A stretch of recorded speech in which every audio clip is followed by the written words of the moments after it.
Okay. Bismillahir Rahmanir Rahim. Alhamdulillahi Rabbil Alameen. Wa sallallahu ala Sayyidina wa Nabina Muhammad wa ala alihi wa sahbihi wa sallam. So inshallah, in the third session, we'll be looking at the marriage itself. And there's three things that we'll be looking at. Firstly, contract. Second, the marriage agreement. And then some considerations with respect to the marriage ceremonies. So the first, inshallah, the marriage contract, right? The marriage itself is a contract, right? The marriage itself is a contract. That's what the marriage is. It has a purpose, it has benefits, etc. But the marriage, at the heart of it, it has sunnahs, but it's a contract between two willful parties. Right? And while that is not the reality of a marriage, right? That's not the reality of the marriage, that's not the ideal of a marriage, but this is a significant aspect of the marriage, right? This is what makes the marriage happen, right? That it's two parties who willfully come together and agree to certain rights. You know, when we hear about all the pomp and ceremony that goes into a marriage, people, whether they read or they watch films or this or that, there's all this big drama that happens with respect to marriage. Islamically, people get surprised. That's all it took, right? Because what does the actual marriage contract require? It simply requires a sound offer from one party and an acceptance from another in front of witnesses with the approval and ideally or as a condition with the approval of the guardians. That's it. That's all it takes. And actually, the person officiating the marriage is not legally required.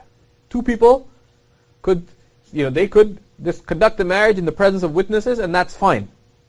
But given the sensitive nature of the marriage and the sunnah of giving a khutbah as an encouragement and a spiritual reminder, having someone officiate is from the sunnah of the Prophet ﷺ. But that's all it requires. But what happens is that people don't look into how to take care of this aspect properly. Right? They don't try to get a proper, even basic marriage contract.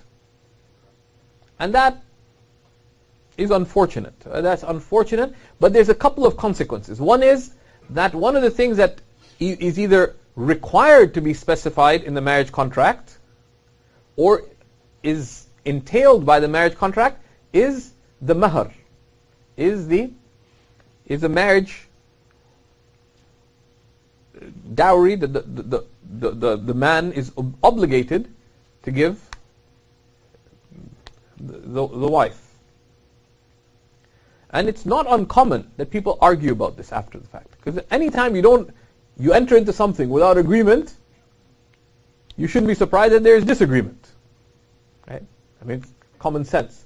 But so many, or people say very abstract things. I'll take. Guess what? Prices change. Right? I've had people fight. So, well, when we got married, Hajj was only $3,250. Now the same Hajj group is charging. I didn't agree to that. So you said Hajj. Right? Or they do things that are actually not sound. Say, I'll teach you Quran. She said, I want some money. My friend's got money. And teaching Quran is not a sound mahar. So that's one aspect. And it doesn't take very much. The standard marriage contracts, etc., takes a few minutes of attention to take care of that. And the mahar is not difficult. And you can agree to any amount. The sunnah, it be a recognized amount, but they'd not be excessive. Right? So it shouldn't just be a token. You give $40.20 because that's the minimum legal mahar or whatever the number may be. Neither that, nor should it be excessive. But there's no legal limit. Sayyidina Umar tried to suggest a legal limit, and a woman corrected him. Said, how can you put a limit when Allah and His Messenger haven't put a limit? And he said the woman was right and Umar was wrong. Okay? And people could agree. I have a good friend of mine who in the late 90s, his 3 brothers each paid $100,000 mahar, cash up front. And they could pay it. They could have paid much more now. And so, but in general, the sunnah is for it to be moderate. One thing that's very important in the marriage, however, is that there are certain conditions that one can stipulate in the marriage. Okay? And we will be distinguishing between conditions within the marriage contract itself and things that you agree to. And we'll keep the two separate. The things you agree to are your marriage agreement. And generally, the conditions in the mahar, one is necessarily entailed, which is the mahar amount. Right? You need to agree on an amount. And while some schools of Islamic law are a little more expansive in what other conditions you can or should stipulate, there's one that within the contract is very important, which is stipulating the conditional right of divorce for the woman. Now, Islamically, either party can initiate proceedings for divorce. Right? If you put it analogous to like the Canadian legal system, you can't just say, okay, I'm divorced from my husband, or I'm divorced from my wife. Like, there are proceedings. Either party can initiate the proceedings for divorce. But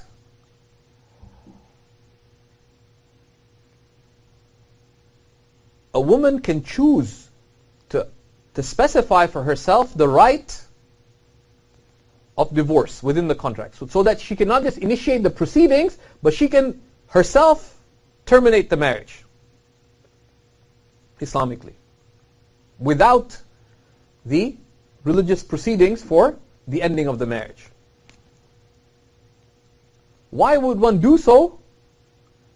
Because let's say things don't work out in the marriage for whatever reason. And they don't have to be it doesn't have to be abuse or this and that. A woman came to the Prophet ﷺ and said, my husband is like a damp piece of cloth.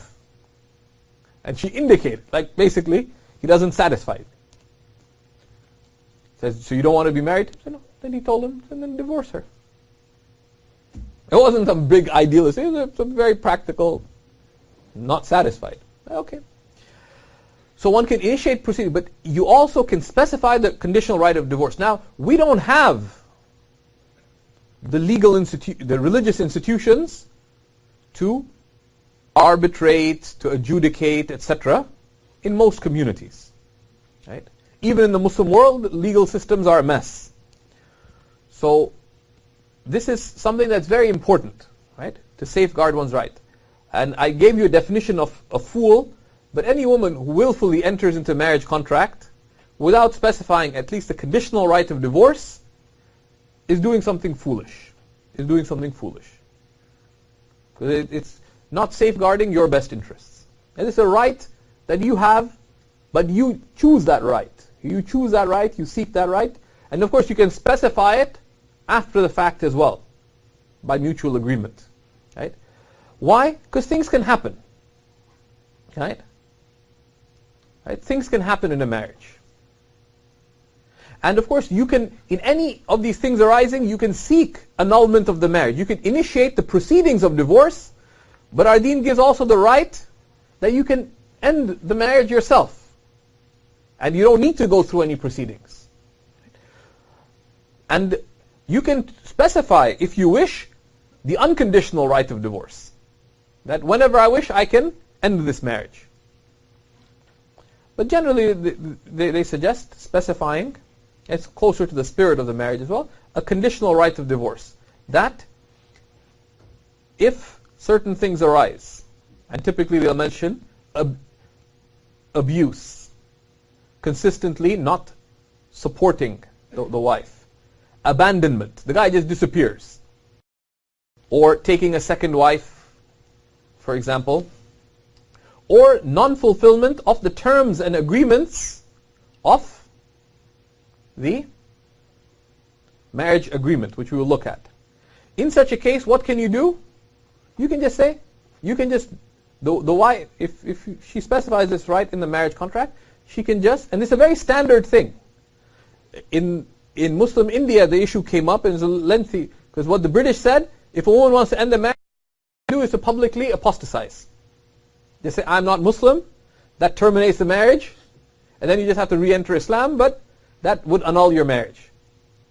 So ulama said that's a problem. And the British had set up what they call the Anglo-Muhammadan legal courts. And it's a big problem.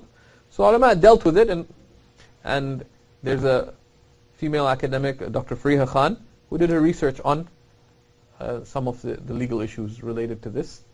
So part of their response was that the standard marriage contract in India and Pakistan, for example, in many other countries, they actually have one of the items in it is the specification of the right of divorce. But sadly, a lot of people, because they don't inform themselves of their own rights, they'll just cross that out. Or some people have a social stigma. Why are you entering into the marriage thinking of divorce? You're not thinking of divorce. You're safeguarding your rights. That if things go wrong, our religion has come to both preserve good and protect from harm. Okay. And realistically, our communities are our community institutions are not sufficiently supported to have all these mechanisms in place. So be realistic about it. So this is very important. And there's a wonderful book called the Islamic Marriage Contract by a distinguished female scholar, Sheikh Hidayah Hartford, Khair, with her husband, Sheikh Ashraf Munib, on the Muslim marriage contract. And they have a whole number of different types of sample Muslim contracts. You spend $20,000 on the marriage, you can't spend $10, $15 on the marriage contract. Come on, who's kidding who? So that's one way. Or, work through that. Sometimes it helps to connect it with the things that you have agreed upon. That if the marriage agreement, the things that you've come to agreement on, if any of those are vitiated, you can, if you so wish, choose to end the marriage. Right? And we suggest that people specify the terms of agreement in the marriage contract. Now, separate from the marriage contract, one should have a marriage agreement in which you agree on all the, and I think my wife did you delete the slide here? Okay. The slide disappeared. Now, I don't know where it's gone. Okay. As much as I hate to admit it, Apple's iCloud sharing of documents is not as sophisticated as Google's. But anyways, so there was a slide on this, but just briefly, you should agree on everything that you may disagree upon beforehand. Because we're in a time where social expectations within marriage, in relationships, are fluctuating. Right? Many of us are at the intersection of many types of identity. Our parents are from one background, and we feel some kind of attachment to that, but not completely. We have a religious identity, we have a social, cultural, all kinds of identities intersecting within us, and then two people come together. And when tested, people latch on to an unpredictable. So someone, they're not at all religious, they're not particularly cultural, but starting to feel insecure, says, it's my right not to let you work. It's like, I would have never married you if you'd never let me work. And they start an argument. So all the things that are important to one should agree to. How will you handle finances? And you can handle finances in many ways. There's a general sunnah, but how are you going to handle common property law? Do you agree to common property law? But let's say the wife's really wealthy. She says, no, my money is mine. How did it become yours? Islamically, it's mine. The guy says, no, 50-50. Since we got married, everything split 50-50. He says, no, but that's un-Islamic. Or vice versa. Who owns the house? Each will hold on to what is advantageous for them, and it'll cause a dispute. So these kinds of things, it's very advantageous to agree to it in writing. One, to discuss it through, because this helps you establish the compatibility of goals and ability to get along. What things should you agree on? The most fundamental, number one, finances. How will you handle finances? Number two, children. Some people get married. It's like all my Arab friends. I just talked to one who didn't have kids. He got married 5 months ago. He said, my wife's expecting. Said, what month is she in? 5th month. They've been married 5 months. And like all my Arab friends, or my Jordanian friends, they all had their first child within 9 months and 10 days of their marriage. It's just a given. Marry, have a child. Right? That's given. So some people say, well, in my family, everyone's had a kid immediately after marriage. The wife says something different. The wife says, I want to have kids. No, I'm not ready for kids. I'm not emotionally ready for kids. I'm not spiritually ready for kids. It's going to detract from my career, my studies, my this, that. And people have fluctuating expectations. These are the things to discuss, not whether you like playing FIFA or you like playing, NHL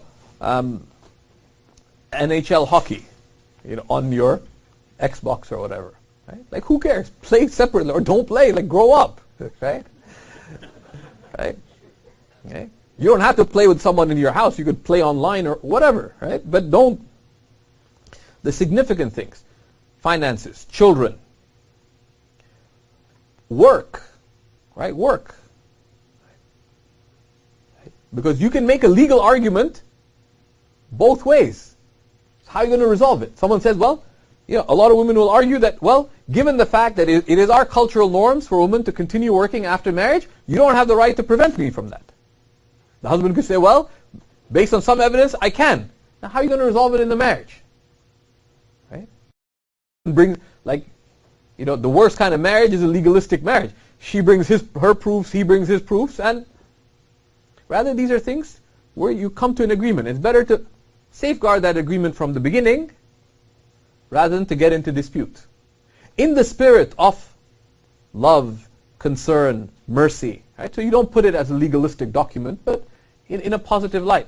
What are other things that people often disagree upon? Yeah, household responsibilities. Regarding other things, like for example, they agreed. I have a bunch of friends, they're in grad school, they got married. I don't know how expedient it was, or it was actual love, or fate and fortune, or some mix thereof. Grad school, they got married to someone who's a professional, and so the wife's working. They agree that she'll support him while he finishes his grad school, but grad school takes longer than expected. Failed in his PhD defense, right? So agree on these kinds of things related to career, etc.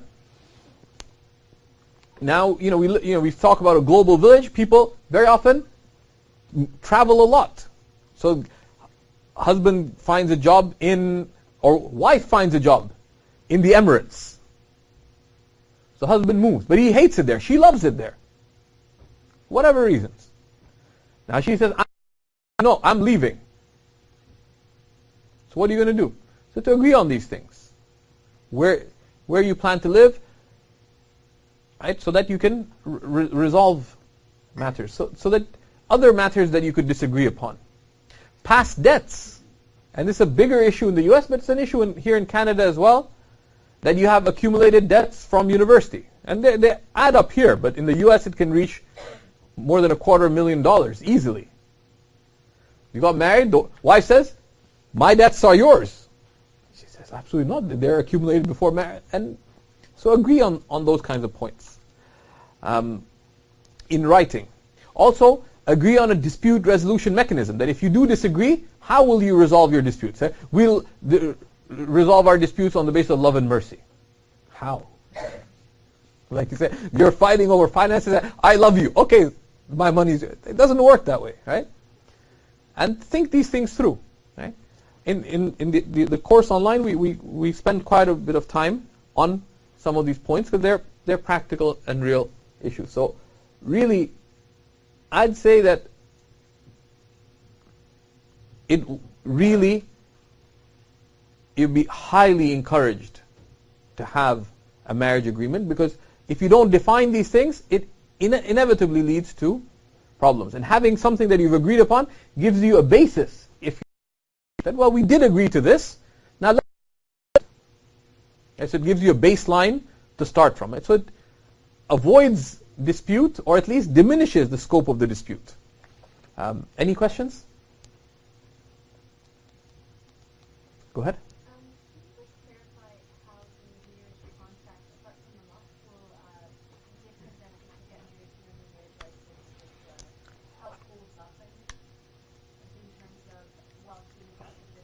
No. So the contract itself doesn't go into those things. The marriage contract, it's a contract between two parties, but it is a sacred act, right? It's a religious action, right? And the sunnah of it is that it be in writing. So marriage has a civil aspect, that you're registered, so that you have your legal rights in the place that you're living, etc. But there is a religious dimension to marriage, right? That it is a religious act. It's a sacred act of two people, coming together. So there's that part. It can be done verbally. It's not a requirement that it be in writing, but it's best to enshrine it in writing as a statement of being married, etc. So there's ceremony, and also proof, and it doesn't have that much weight here. Although, depending on where you are, the mahar, for example, in the States it varies quite a bit, but the mahar may be legally enforceable. The mahar may be enforceable. Although I know someone who I've been counseling for a while, agreed to $150,000 mahar upon divorce, and her husband's not been divorcing her because he doesn't want to pay $150,000. So it's a messy situation. Of course, being Uncle Rabbani now, specify for yourself the legal right of divorce. She won't. But she won't initiate Islamic legal proceedings for divorce because it'll embarrass her family. It won't embarrass her, but it will. So stuck. So there's some aspects of its legal enforceability, but that's a religious document between the two parties. One has multiple copies. It's you can frame it, keep it, etc. And it has other practical religious consequences if the woman wants to travel with the person, etc. To Hajj or Umrah, etc. This is a proof that they are married, and that has consequences. Whether Hajj or Umrah, if someone happens to go to a Muslim country, they're strict. You can't just live with anybody, right? So if someone wants to rent a house and say, "Do you have family?" Yes, they'll often, in some countries, they'll want proof of marriage. They'll want proof of Islam, right? If they're Muslim. So those are some practical considerations that may arise. Any other questions? Go ahead.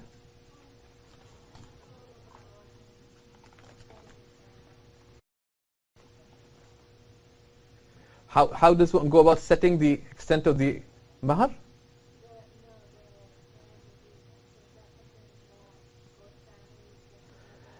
Technically, does the whole family have to be involved? Technically, the marriage is an agreement party between two individuals. The families, etc., that depends on the individual. Some people are keen to get the whole clan involved, and others, it's a very private affair, right? And that depends. There's not one way that they agree. They don't want to know, what do we agree upon? Like when are we going to have kids? Some people are great. Let's consult the whole family. Others like, I don't discuss when I have kids with my dad. Right? So there's no religious edict on that. Right? I have friends who consult their dad. Dad, when should I have kids?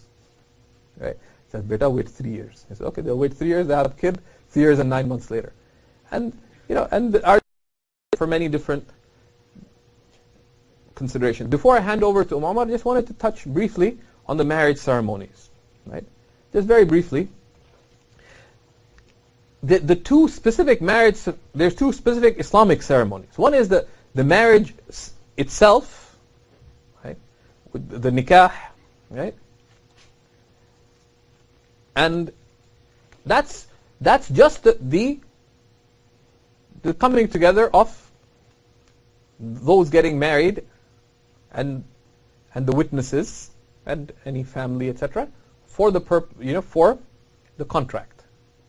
There is no sunnah here of feeding anyone or anything beyond that. Right? It's not an actual event per se. You want to feed people, you can feed people whenever you want. We're feeding you guys after this. Right? That's open, but there's no requirement or expectation. And then there's the walima. The walima is typically after the consummation of the marriage. And that's the wedding feast. That's the wedding feast. It doesn't have to be after the consummation of the marriage. You don't have to announce the consummation. In many cultures, they do. If you're Jordanian or Palestinian, I lived there for a long time. It continued to freak me out. I had people who would call me and said, "Could you tell our Sheikh so-and-so that alhamdulillah, we consummated our marriage on this day in..." You really want me to go to one of our teachers, tell that so-and-so, but it's just it's a normal thing to do. And I still find it really weird, but it's normal. They actually call, there's another marriage ceremony they have, which is commonly called Laylatul Dukhla, the night of entry. It's embarrassing. But that, if you have any Jordanians or Palestinians here, you could confirm. It's weird. Okay? And they sing songs, dignified people sing songs about it. Right? Allah ya'inhu ala al-layla. It's weird. But those are cultural aspects. They're not, but there's nothing intrinsically wrong with them either. Right? Can you have other celebrations?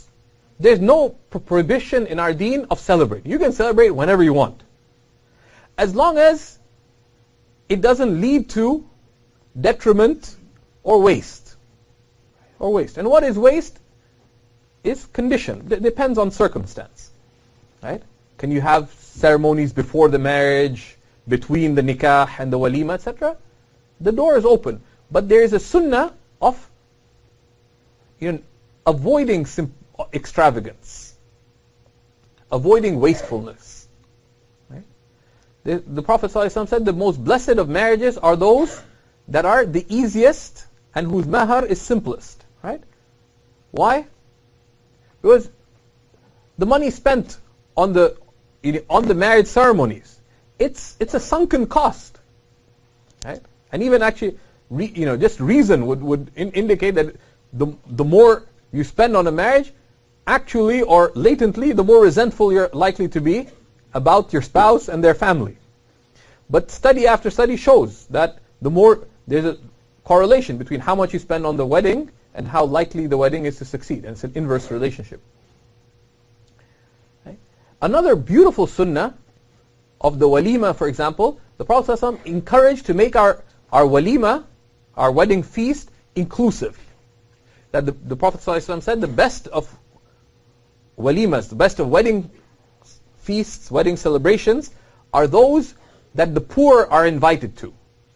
And it's not just the poor, people who may be not part of the common circles of family and community. Right? For example, people who are new converts, people who are new to the city, right? People who are not so well connected, people who are disadvantaged, all kinds of things. Someone, she's divorced, single mother, raising his kids on his own because wife died, etc. So people could be easily ignored. To be inclusive. Someone just recently moved here, so to be inclusive in it. And of course, something, it's obligatory. The laws of our religion continue to apply during marriage time. So what is haram outside of marriage season remains haram in marriage season. And if you start off on the wrong foot, don't be expecting a lot of blessings thereafter, right? So there's an obligation of keeping it halal, right? If there's parental and social pressures, remain firm, right? Remain firm. One of my teachers put it beautifully, said, anything that is cultural, even if you find it annoying, be willing to concede. They want to make you dress up in that big turban with the peacock thing sticking out of it. Is it haram? No. They want the funny pointed shoes. Sure. They want to wear some baggy green and gold dress that your great-grandmother wore. Is it haram? No. Just wear it. Right? Concede on anything cultural. Right? Carry you on their shoulders and do the zaffa. Ahlan wa sahlan. It's not haram. Just do it. But don't concede on the things that are clearly wrong. Because there's sometimes cultural practices that are wrong. Don't do that, right? But don't fight about it. That's number one. Number two, suggest positive alternatives. Okay? So don't have a fight. They want to play some Bollywood music. So don't get into legal discussion. Say, why? They just want it to be lively. Suggest something that you would be comfortable with as well. Right? Whatever your level of comfort and preference is. Right? So you don't play some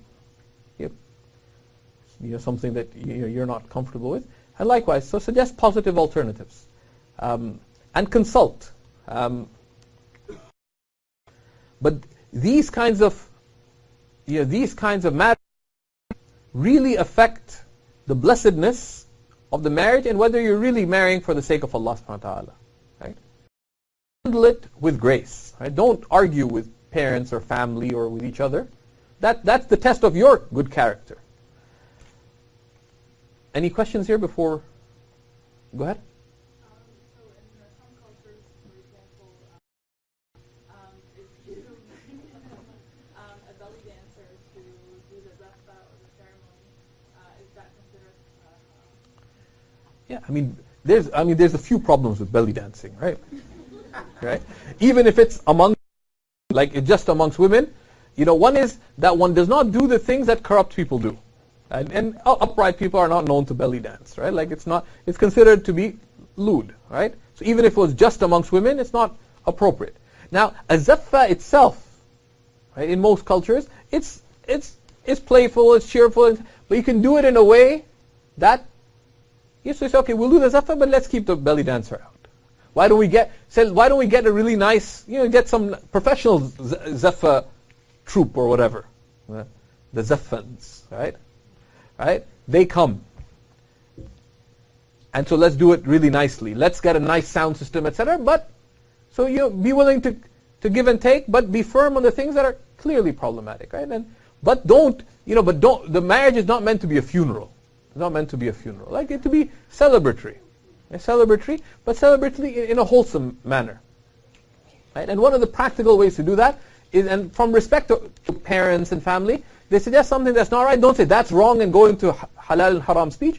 Suggest a positive alternative. That's cheerful, that's positive, that's upbeat, that's happy, etc. Right? And that's part of tact. Go ahead. Before I ask the question, I have another question. If your husband wants to marry a second wife, does he have to tell you? There's two things. First, so there's an answer before an answer to that, which is according to most senior scholars in our times, and not just in the West, but even in the Muslim world, the general ruling of second marriage is that it is impermissible and sinful, even if valid. It's generally, and this was a fatwa given by leading scholars early in the 20th century. And likewise, if you went to Damascus, you asked the ulama there, why? Because ما غلب ضرره على نفعه لا يكون حلالا. Anything whose harm will predominate over its good cannot be halal by the standards of the deen. Right? The legal validity is one thing, permissibility is another. And in most cases, the reason why someone gets married again, because the first marriage is not working.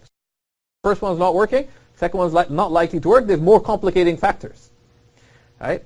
And typically leads to harm not just to the first wife, but the second. Because when push comes to shove, who will push and shove harder?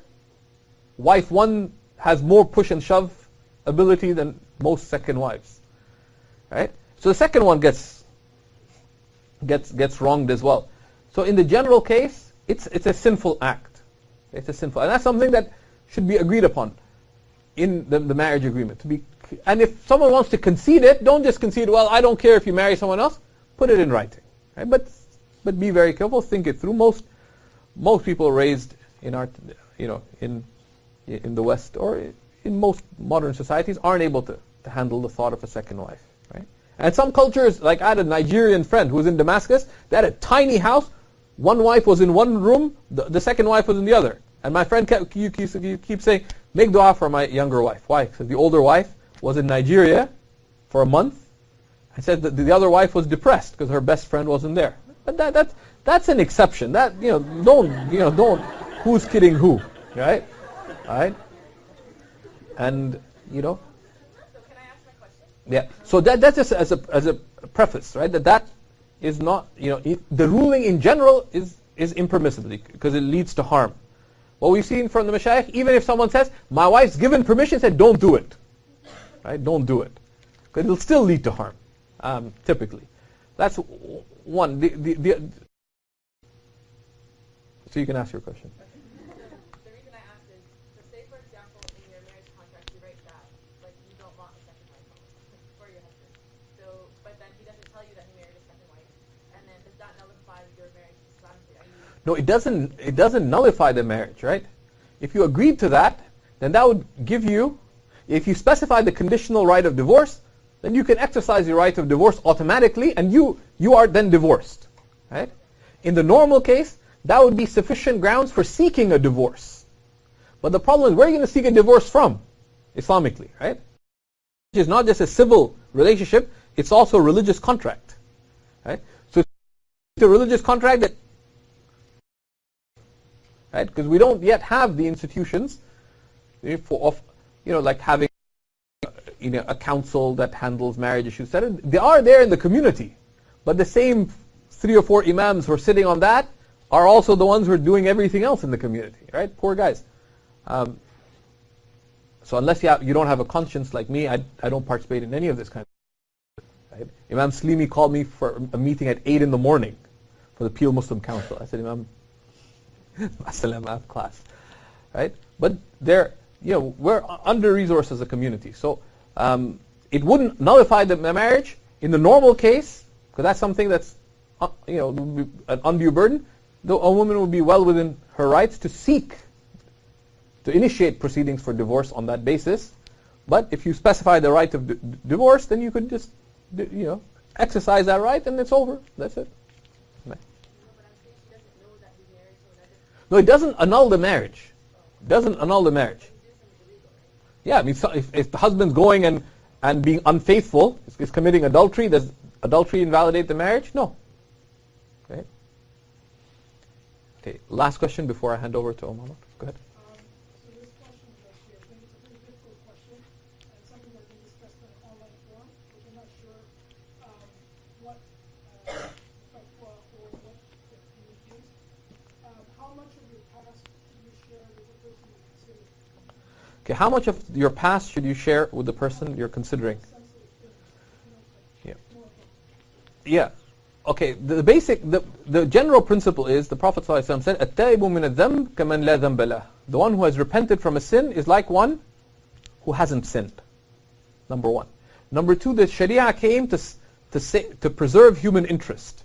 It came to preserve 5 things, which I won't get into all of them. The 5th of which is to preserve your honor, your good name. Right? You're not the prisoner of your past. And that's a tremendous mercy. The fact that you may have committed crimes in the past. Now, if you've left crime, you should not be burdened by your past now. And if you deal with people who have criminal records that they got over, they're like 19 when they robbed the bank or whatever they did, and they left. Why should they be burdened with that now, right? So, whether it be spiritual errors or worldly mistakes, so that's important. So, things that a person's repented from and left, you have no right. So you can't ask, so did you ever have a girlfriend? Did you ever smoke? Did you ever have a boyfriend? Did you ever do this. But the things that have ongoing significance, those one has a right to ask about in the right way. So if you want to know, there's a person, are they, have any sexually transmitted diseases, for example, the relevant thing is to get the right tests done. Right? And if they don't, then that's clear.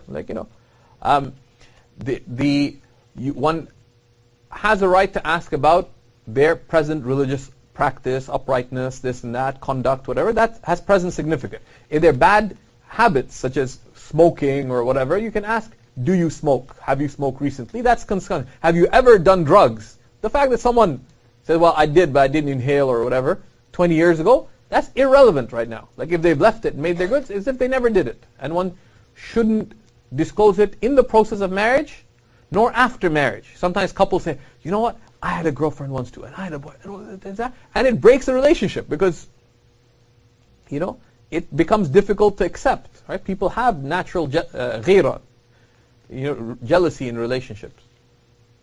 Just I guess a follow-up on that is, it's one thing to preserve one's own dignity, but what of the rights of your partner to know certain things about you?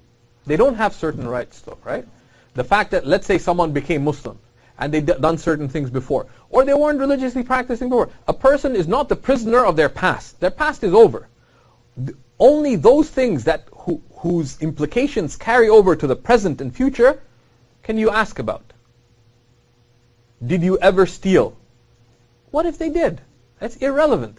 And there's a tremendous mercy in that. I mean, it's broader. It's not just within marriage, which is why, this is a really sacred principle in Islam. If, let's say, someone made a mistake in the past, and they commit, and they're no longer a virgin, let's say, Imam Abu Hanifa was asked about this. And he's from the 3rd generation of Islam. He's from the early Muslims. The only Imam who is, by the way. He was asked. So he said, well, a virgin is of two types, whether male or female. There's an actual virgin, with someone who's never had sexual intercourse before, or someone can be legally a virgin. They said, what is legal virginity? Legal virginity is for someone not to be publicly known to have committed zina. And that's tremendous mercy. Because you made a mistake, you repented, very clear. Firstly, Allah accepts the servant's repentance without condition. إِنَّ اللَّهَ يَقْبَلُ تَوْبَةَ الْعَبْدِ مَا لَمْ يُغَرْغِرْ. Allah accepts the repentance of His servant until they have breathed their last. Until the last, even if you're on your deathbed, you repent sincerely, Allah accepts it. So who are we not to accept it? Rather, we don't have the right to inquire. And we don't have the right to disclose. The Prophet ﷺ said, كُلُّ أُمَّتي مُعَافَى. All my community is in well-being. إِلَّا الْمُجَاهِرُونَ. And in one narration, إِلَّا الْمُجَاهِرِينَ. Except those who themselves. They said, وَمَنِ الْمُجَاهِرُونَ يَا رَسُولَ اللَّهِ. Who are those who would expose themselves, O Messenger of Allah? The Prophet ﷺ said, it is those who committed sin in private and they went to sleep under the covering of Allah. But they wake up and they rend Allah's covering. You made a mistake. You feel bad about it, you repent, etc., and that's it. Don't go around disclosing it. That makes things worse. And even practically. Right? Say, yeah, I did this. And some people feel like the nafs feels a certain pleasure in talking about what it did. But then now you're unmarriageable. Why am I not getting married? Because no one wants to, if you know all those things, people won't, so that's a tremendous mercy. It's a tremendous mercy both for women, especially for women, but also for men. So what someone did in the past, it's not halal for you to talk about. And even if someone asks specifically, you have the and responsibility. First, you can just tell them this is not a permissible line of questioning. But if pressed, you can deny it flat out. I did not do it. Right? And that's similarly. Are you allowed to go back on someone's Facebook feed? They're not that smart and they didn't delete their old pictures. Right? Just assuming the permissibility of, you're allowed moderate spying, which is you can check their current pictures. but don't go back more than that, right? Right? Rather, if there's dubious things, don't investigate. Rather, find out about where they're at now. You're not allowed to spy on someone. Right? Sometimes I do some moderate spying, just for those who ever submit a question. But I don't dig. I've become very careful about that. Because you want to know who's. Someone's asking a really dangerous religious question. Who in the world are you? So I'll Google who they are. And sometimes I don't answer the question because it's some muckraker, troublemaker, Islamophobe. There are Muslim Islamophobes out there, right? So I just won't answer the question. But that's different from digging, right? You can find out like who are they, what do they do, right? That's fine. But to probe into someone's past, etc., and there's also a morbid fascination with that, which is also not permissible. But that was a good question, though. Go ahead.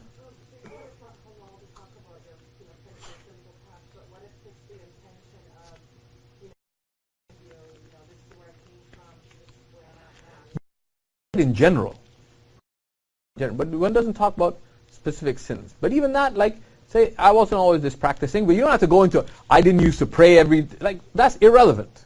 Yeah, you can. No, it's not permissible. There's many texts about that, right? And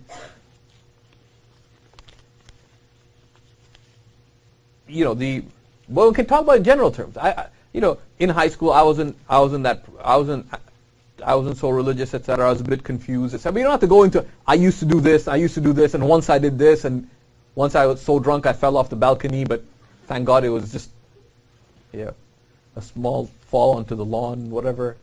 Right? That's irrelevant. I just made up those examples, by the way. That's it. Talking about, there's a general principle. Talking about sin is sinful. Talking about sin is sinful unless there's a clearly countenance reason for mentioning it that cannot be otherwise fulfilled. So you can mention, alhamdulillah, I met so-and-so, and they helped me reconnect with my religion, etc., etc., etc. I started learning. But you don't have, so you can mention in general, to go into, even if they press you. Did you smoke? Did you do drugs? Did you do this? Did you do that? Did you go clubbing? Did you do? You don't have to. So let's keep it that. I wasn't always as practicing, but alhamdulillah, and that's enough. And people make a mistake. People like giving these Muslim testimonials. Sheikh, super sheikh, guided me back to Islam, whatever. I used to do this and this. And you can't do that, right? Whether you converted or reconnected with your faith or had a period of drifting, etc., you keep it in general. I had struggles with my faith, etc., etc., but you don't have to go into all the nitty-gritty. Okay, so we're going to stop here. There's a final session with Umar, who's فلتتفضل